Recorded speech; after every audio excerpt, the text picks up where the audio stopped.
spectacle that synthesize multiple forms of the arts into a unified whole, a unified work of art.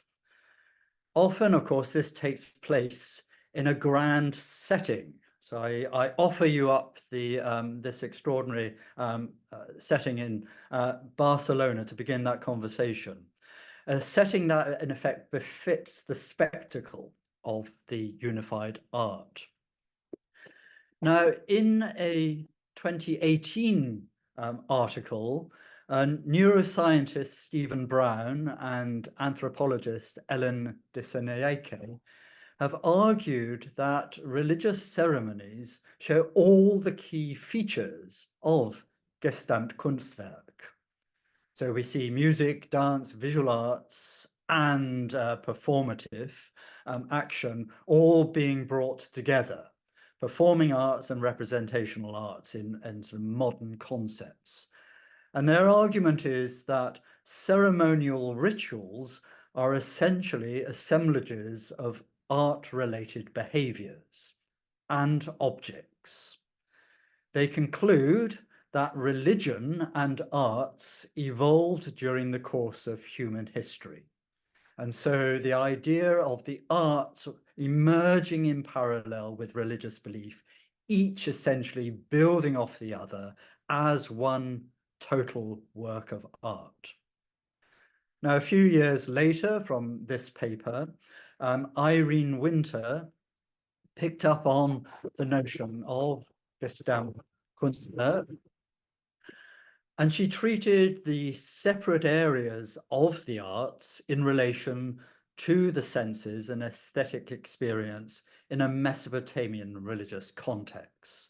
So in this paper, in this really useful publication by Kirsten Neumann and Alison Thomason on the handbook of the Routledge Handbook of Senses from Mesopotamia, we have this interesting article by Irene Winter looking at the ways in which these separate areas of the arts come together in a Mesopotamian context.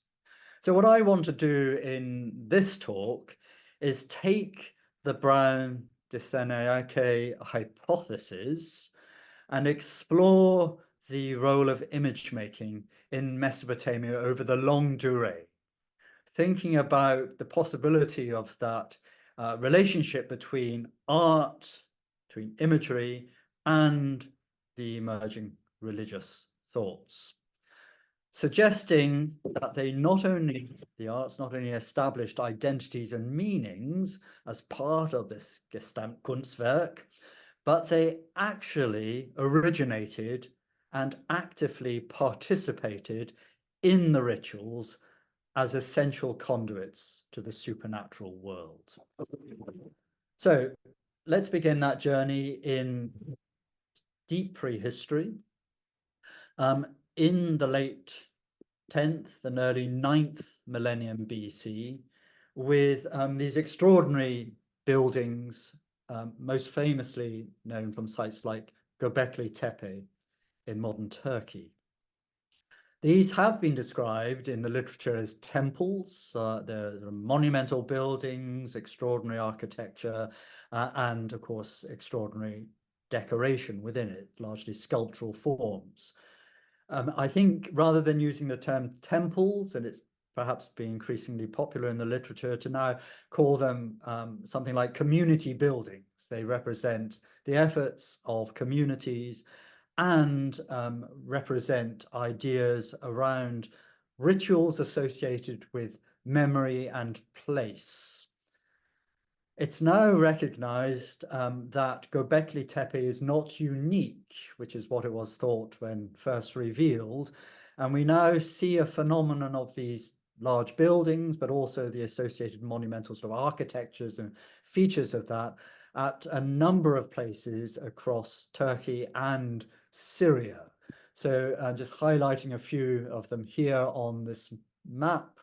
So Jeff al-Ahmar, Sheikh Hassan, Muraybit on the Euphrates, to name but a few. These are clearly specialized spaces which are, as I said, about memory and place, and provided a constant reminder of the values in society for the settled and mobile communities of the region in the 9th, 10th century, 10th millennia BC. Now, we have these extraordinary monumental creations, but what's also very interesting is that within these buildings are a whole series of smaller objects, particularly figurines. And female figurines have been found in and around associated houses, and may indeed have the similar implications to the use of the houses themselves. Sarah Costello has recently explored, in fact, the same volume on the senses, the sensorial experiences of Göbekli and considered their social implications. She argues that the social work effected through the construction of and interaction with the megalithic structures was enhanced through scalar contrasts with miniature objects and through the combined sensory experiences of the events that took place in the community buildings. So you have the architecture, the imagery as part of the architecture, the mobile portable objects on a smaller scale, and then, of course, the actual experiences, movements, activities within the buildings themselves, brought together in one place. And this, of course, this idea of the miniature in relation to the monumental reminds us of that really interesting talk we heard the other day in the Hour series by Stephanie Langdon Hooper on exploring miniaturization and the effects of scale and the relationships between them. It is possible that the meaning of such figures and other imagery associated with them may have differed across different contexts. But I suggest they were always in some sense interpretive and were constructed to make people understand the world and the cosmos more generally. The figurines were memorative, narrative, authoritative, surviving the spoken word and therefore enabling the passing of an event to be remembered. Now, a range of other objects have been used in a similar way, I suggest, as within these communities and in these monumental contexts. And what's interesting to me in this talk are a series of grooved and decorated stones with incised decorations that have been found in these late 10th to early 9th millennium sites. And we have indeed examples from Jef al-Ahmar, Mureybet and Sheikh Hassan, the three sites I mentioned earlier. The stones show carefully incised geometric patterns, sometimes in association with animals such as quadrupeds, birds, and snakes. Now, moving on in time, as I pursue this sort of the longue durée, we reach the 8th to 7th millennia BC, when we see the communities in Syria and northern Mesopotamia beginning to use stone, as well as clay, wood, bone, and shell, for the manufacture of smaller, more portable objects, usually, of course, characterized as administrative devices, stamp seals, used for impressing on lumps of clay to help identify individual property and secure contents against unauthorized opening, transcending, as it were, the keeping of records by memory. However, let's think about the imagery on these small objects and connect them with those earlier, less than portable objects from which they may have derived. So an emphasis on miniature image-bearing portable objects, such as figurines, stamps, and ceramics, indeed, may be related to new understandings of identities around emerging concepts of identity, the household and community. Now, the majority of this stamp imagery is composed of highly abstract types. And Çağım Atakuman, in a paper from 2015 and indeed developed in subsequent papers, has argued that certain types of imagery were employed on certain types of objects, such as ceramics and figurines, in increasingly structured ways over time.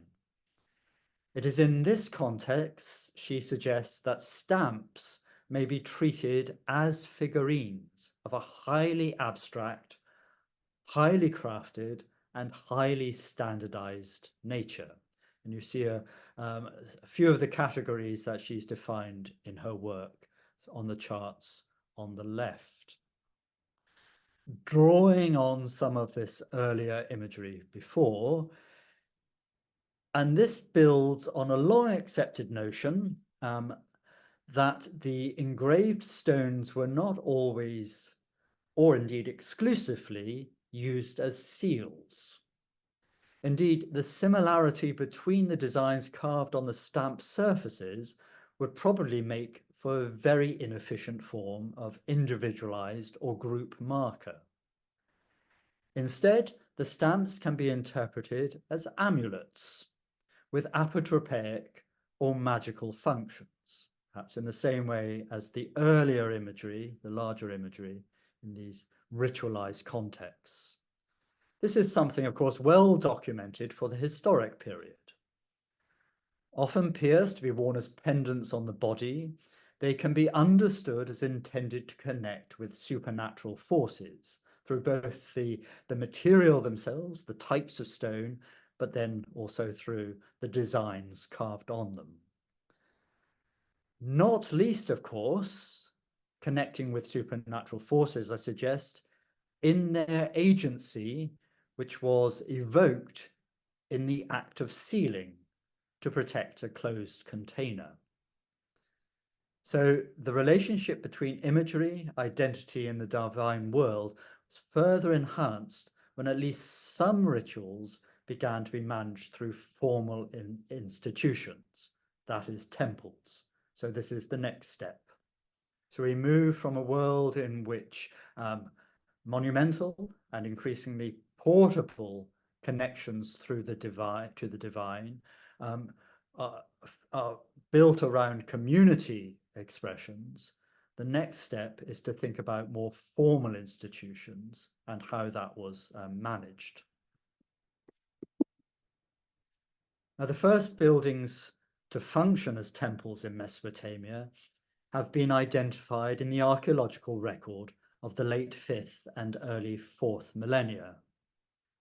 Some sites, such as Tel Brak in Syria, in this period experience rapid growth to urban proportions. And it is in this context, it seems, that we need to understand the development of formalized temples. Here I show some examples of objects from the famous Eye Temple sequence at the southern edge of Tel Brak's high settlement mound. And this provides some of the earliest evidence for what has been described as temple gifting. So the community, or at least sections of the community, focused on this one building rather than the community as a whole for the focus of religious attention.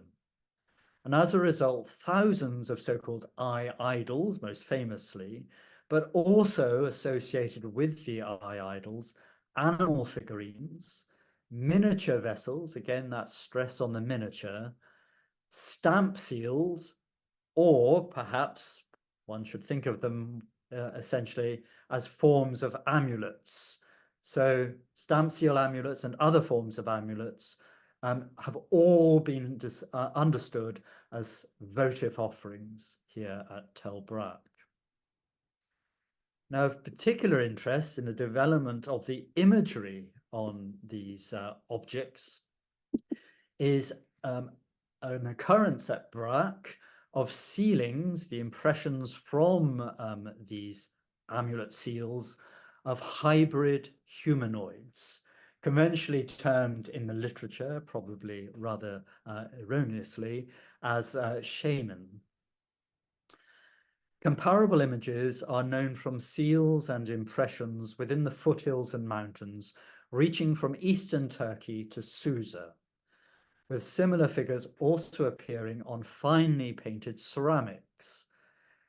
These are particularly well known from a cemetery associated with monumental mud brick platforms and buildings dating to around 4000 BC at Susa. And these may represent the earliest visual depictions of divine beings.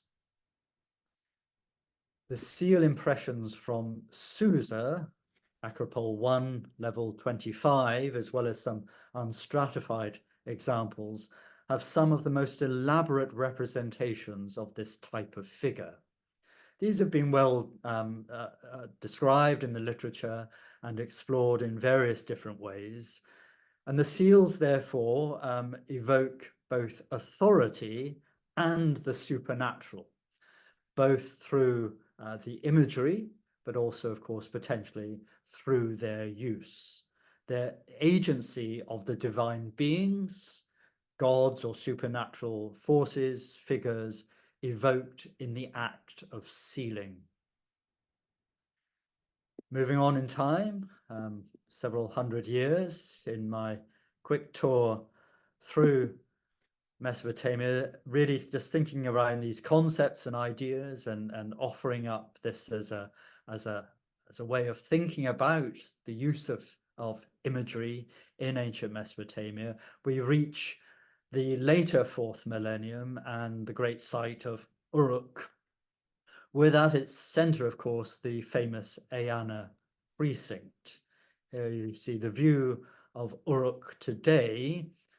But what was discovered there, of course, is what is almost certainly another temple inventory, the so-called Kleinfunde hoard or Sammelfund of level 3 at Uruk. So approximately 3200, 3000 BC. Now, this was found in what may have been a monumental court with a gateway and a raised terrace. And between those two was a long, narrow room containing a mass of objects which may reflect the furnishings of a temple that were either in storage or had been cleared from part of that building, perhaps to be replaced with new votive gifts, if indeed that's how one should interpret them. Whatever the case, it consists of an apparently random collection of beads, vessels, animal figurines, and interestingly enough, seals. Again, those crucial objects which are there to connect between the human actors and the divine world, I'm suggesting. Now, probably the most famous object from this late Uruk period, or perhaps the succeeding Jemdet Nasr period, from Uruk is, of course, the so-called Uruk vase. This has been much discussed, and I mean, I will only spend a little time repeating what is a very, very familiar narrative, I'm sure, to all of you, but nonetheless, I think it's absolutely fundamental in considering the role of the visual in relation to the divine, that we just repeat some of that discussion again. The imagery can be understood as a straightforward historical event, albeit one that's repeated regularly. In other words, a ritual procession, a celebration of abundance perhaps, that moves from the lower registers of the vase towards the deity and possibly her temple at the very top. So one reads, of course, from the bottom to the top, and we get to the widest register at the top, where a figure of authority, the so-called priest king, appears to be offering up to a female figure perhaps a temple context. Now, as with all ritual activity, this is a scripted and repetitive event that creates a distinction between the everyday and the extraordinary. As Irene again has explored and explained, the repetition of plants and animals and humans around the vase can be understood to represent the infinite abundance provided by the deity, transforming the scene from a temporal event to one that is perpetual. The complete narrative is itself intrinsically circular, since the offering to the goddess at the top of the vase ensures the fertility of plants and animals depicted at the bottom. Thus, the imagery describes an event that has happened and will happen. Past and future are linked through circularity, transforming the narrative of an historical event into mythological time. Such narratives, of course, have to be staged to be made actual, and they are distinguished by their repetition, both in reality, through the ritual action of participants and the objects, and, as here, through representation. So again, representation reflecting that ritual, mythological relationship. Now, the greatest source of repetitive imagery from the mid-4th millennium BC onwards is, of course, cylinder seals. And the Uruk vase's register system may indeed have a direct relationship with such seals and their linear impressions. The agency of the gods was evoked and mediated through the seal imagery, and divine authority made effective through the act of sealing or permanent representation in stone. It's maybe one of the reasons why seals are and continue to be favored objects for deposits in temple inventories, since they linked human action with divine authority. So while mythological time is made actual through repetitive ritual and representation, historical events are unique and have to be remembered and commemorated in different ways. They make time linear rather than circular or mythological. Some of the earliest records we have intended to preserve a memory of an event into the future concern transaction involving land, property, people, and other objects. Short-term memory is represented from the later 4th millennium BC by ephemeral unbaked clay tablets. The data being recorded on these tablets, in some cases, as in the example shown here, was inscribed on tablets that had been rolled, contained rollings of seals depicting management of or cultic or ritual activity. And here, in this particular case, we see images of, again, the so-called priest-king, known from cylinder seals of a contemporary period, engaged in some sort of activity which may be ritual or cultic related. So some tablets, and there are few in the greater corpus, were given the authority of a sealing, a cultic sealing, before the data was added to them. So an obvious method of preserving a transaction was to either bake the tablet or to carve the details in stone. And a number of stone tablets are known from the later 4th and early 3rd millennium BC. Frustratingly, the vast majority of these objects are without provenance or are surface finds. They have been understood as early forms of kuduru, detailing the transfer of property or the remission of taxes. Since comparable objects dating from much later, from around 1400 BC onwards, were deposited in temples, the same may be posited for these early examples, even if we can't establish a direct relation between the object and the sacred spaces. Most are inscribed with a text and have no associated visual imagery. However, some do. A few combine imagery and written texts, and notwithstanding the difficulties in reading both the inscriptions and the imagery, they too have been interpreted as early kudurus, on the assumption that they commemorate transfers of property, with the text dealing with the legal detail, the detail of the property, the objects, and the images representing ceremonies that effectively sealed the transfer. So among these stones with imagery are the ones shown here, the so-called Blau monuments, which appear to form a pair. The text on one of the stones refers to a field, a location, and a person. The other to a group of commodities. Although no event is described in the written text, the figures carved in low relief, some of which could represent the individuals involved in the transaction, may be engaged in the preparations for a ceremonial feast that was part of the agreement process.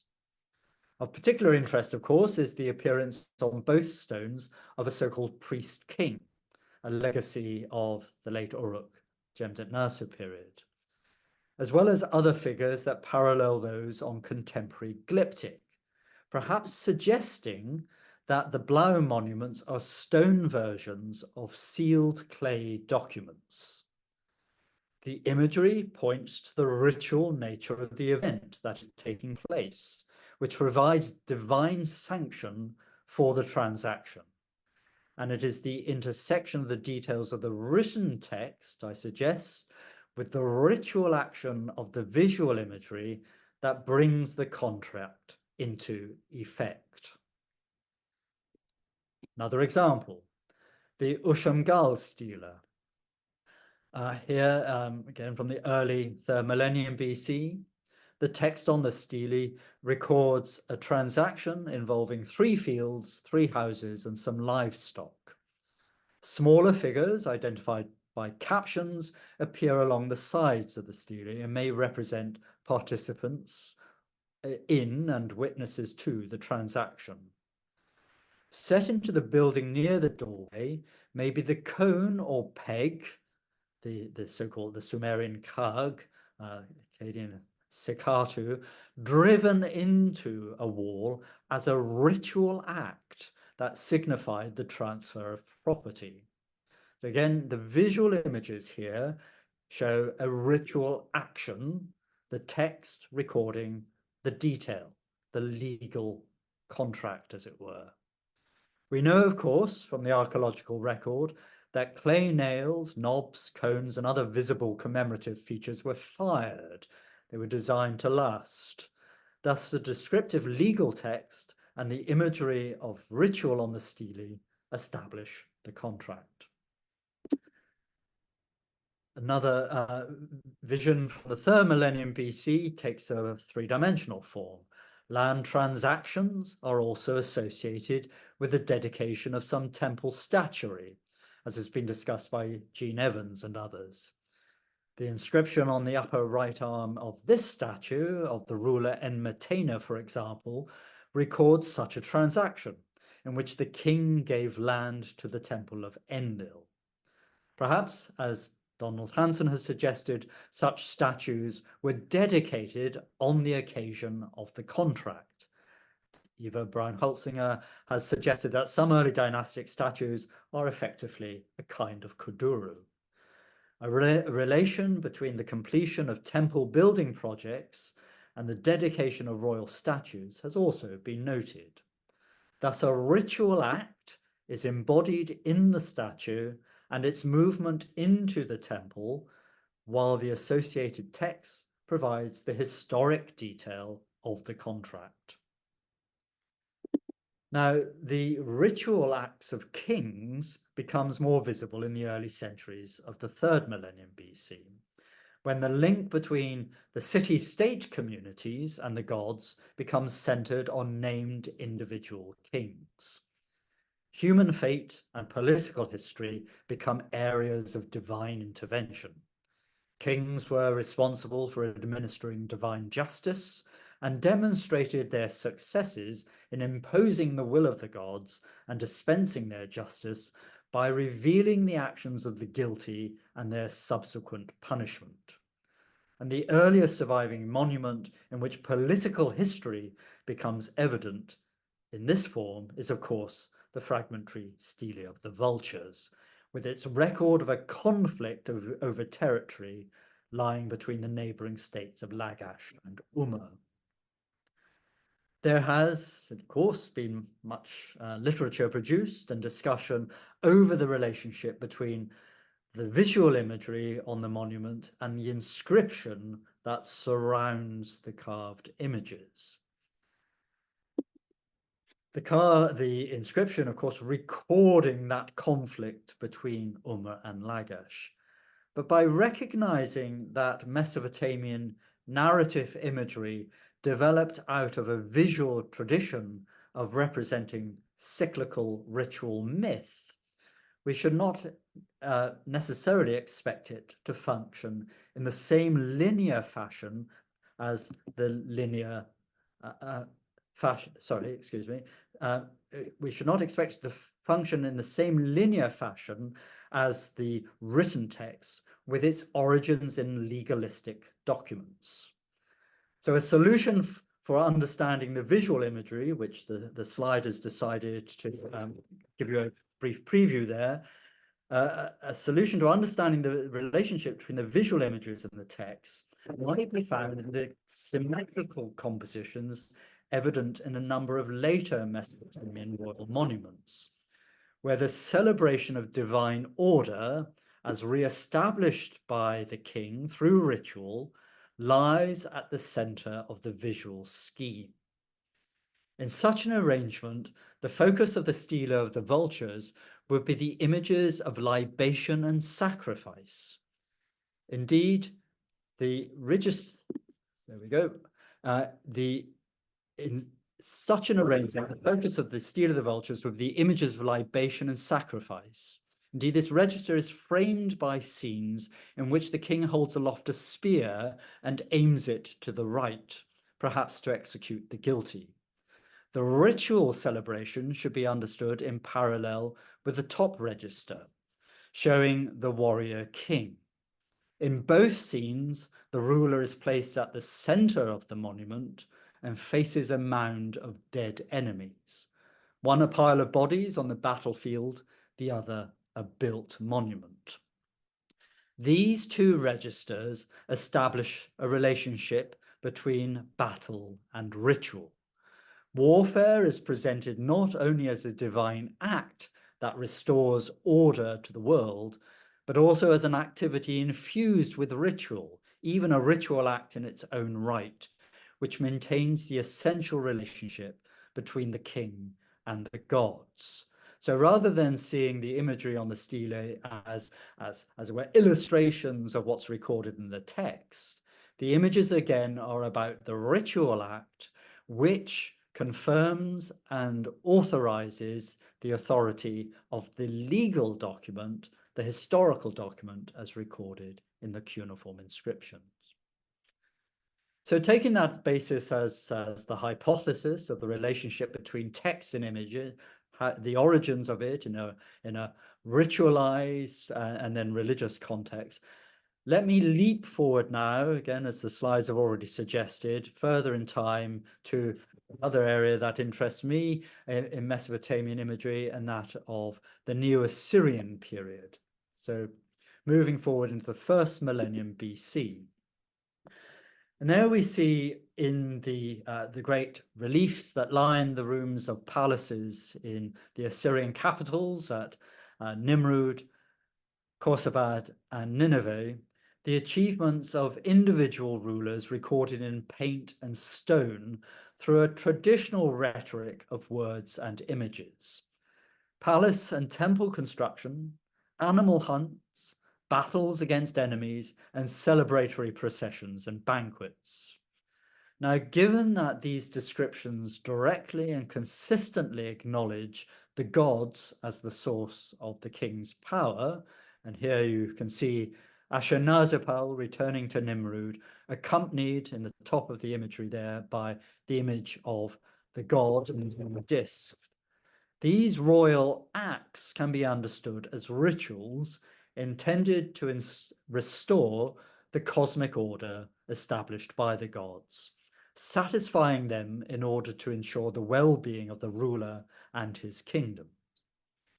So if we explore the throne room at Nimrud in a little more detail, recognized as the most significant space in Ashurnasirpal's northwest palace in the 9th century BC, the relatively well-preserved sequence of relief panels that lined the south wall of the throne room have been understood as narratives that might allude to specific historical events described in Ashurnasirpal's inscriptions, not least that carved on the stone sculptures themselves, the so-called standard inscriptions, running along between those blue lines there at the center of the imagery.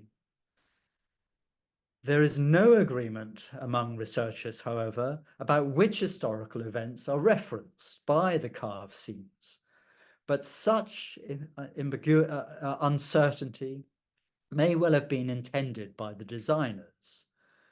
Using descriptions of real events through non-specific visual details, or by clues only known to a privileged few, timeless notions of royal heroism and triumph are foregrounded in the visual rather than historical specifics. That the historical specifics are in the standard inscription. Now, the 9 slabs at the western end of the throne room are of direct interest here, the ones you see on the screen in the drawings.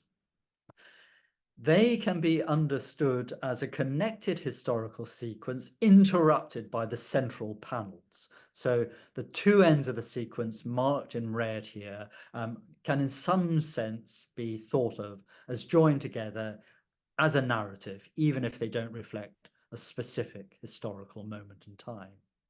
The scenes are statements of royal triumph in which the upper and lower registers are related thematically or conceptually. Thus, on the left of the screen, you have the king effortlessly overcoming obstacles in the shape of enemy chariotry and a major river. And then he leads, at the other end of the throne room on the right, the assault of a city and a siege. Recent history and timeless statements of kingship become fused. The inscribed words are, of course, important here because they describe the king's achievements as moments in real time. They name Ashurnasirpal, and they link him with the eternal myth of kingship with an historical reality. Now, the imagery across the 4 slabs at the center of the arrangement is fundamental here to the overall meaning. They show the victorious king and some of his army converging on both sides towards the central slab B7. So top register moving from the scenes of siege towards the center, the bottom register showing the movement from overcoming those obstacles again towards the center. In the upper register of that central B7 scene here, we see scenes of celebration and ritual. Figures in lion masks with whips and soldiers playing catch with the severed heads of enemies have been connected to ritual texts describing such events. They signal the restoration of order through the support of the gods. Balance has been restored to the cosmos as made evident by the placement of these images at the center of the narrative scene rather than at its end. So again, thinking back to the relationship of the imagery on the stele of the book much earlier.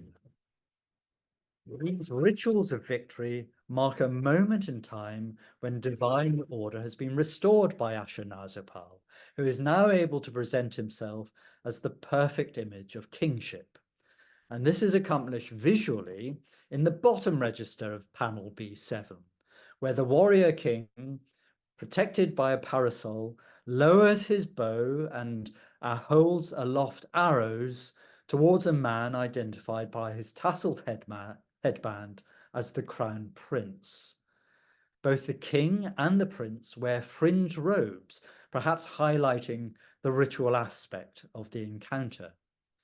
Notably here, the god in a winged disc, who otherwise mirrors the action of the king in this sequence of reliefs, is shown here not with weapons, but holding the ring of kingship. Now, the layout of the rooms in the Northwest Palace, as well as its decoration, was closely tied to courtly life and allowed for prescribed, choreographed, ritual movements and actions of the king and his court within and between spaces, some of which are recounted in texts and images. These include ceremonies such as banquets, tribute, and victory processions that involved furniture and equipment as well as personnel. It is very possible, in fact, I believe it is the case, as Anne Schaefer has argued, that the carved and painted textual and visual images served not only to celebrate the king's actions in restoring cosmic balance, but were a required component to complete it. They actively participated in the rituals as a means to, and I quote Anne Schaefer here, to assure divine answers to the king's prayers and to lengthen his life and reign, ultimately functioning as a kind of conduit to the divine, end of quote. The imagery lining the walls effectively acted as a seal, to seal the relationship between the king and the gods, between cosmic and historical time. Indeed, each room might be imagined as having had a giant cylinder seal rolled across its walls, thereby evoking divine agency. And to conclude, just to think about the later palaces of the later 8th and 7th century BC at Khorsabad and Nineveh, where the very recent past was visible in nearly every room, since the walls were lined with reliefs depicting narratives of either single historic military campaigns or the construction of the palace itself. And here we seem to see a shift from the text, the written texts containing the reflection of the historical moment, to the visual imagery reflecting historical time. And yet this focus on creating real events to underline the success of the monarch, rather than the more general statements of kingships, could be connect the king to sacred time, mythological time, eternal kingship, through the reflection of these images with mythological accounts. So, for example, the siege of Lachish, as shown here, has been paralleled with the myths of creation. We see the rebuilding of Nineveh in a grand fashion under Sennacherib, again, perhaps as reflecting parallels in the epic of creation and the construction of the world at the beginning of time. And more complex and detailed reliefs, some of the greatest works of art, to my mind, from antiquity, such as that showing the Battle of Tiltuba of the mid-7th century BC. The details of that complex narrative reflecting historical moment overlay and also reflect the myths of Gilgamesh. So, reliefs such as these were the products of the Assyrian scholarly community. The carved images and texts were designed to evoke notions of time and timelessness through a complex intertwining of history, myth, and ritual, so that they and the buildings they adorned were both effective but also effective in ensuring Assyrian kingship was eternal. Thank you very much.